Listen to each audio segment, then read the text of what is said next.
Après une année éprouvante où tout fut mis en veille, il est à nouveau permis d'espérer un éveil. Nathan, 17 ans, planche sur un nouveau poème. Dans quelques jours, il viendra rejoindre ses autres productions sur YouTube. Le bulbe olfactif, grâce auquel on perçoit les odeurs, voulut également faire part de son malheur. Moi, je rêve tous les jours de retourner au restaurant et de renifler tous les bons petits plats qui nous manquent tant.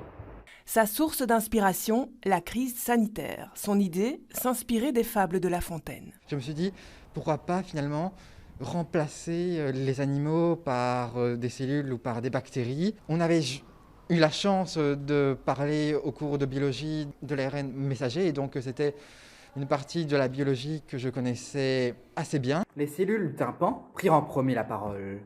Vous allez peut-être nous prendre pour des folles.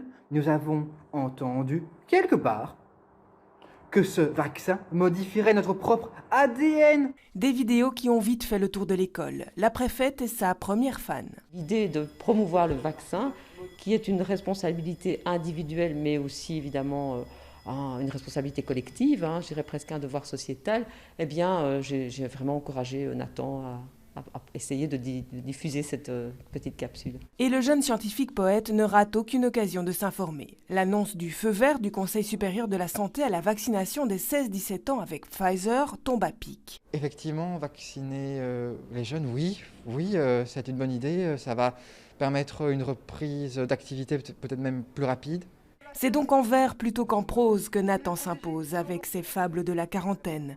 Et si vous lui demandez vers quelles études supérieures il compte se diriger, ne soyez pas étonné qu'il vous réponde des études d'économie. Car pour Nathan, science et poésie ne sont pas des vocations, mais une véritable passion.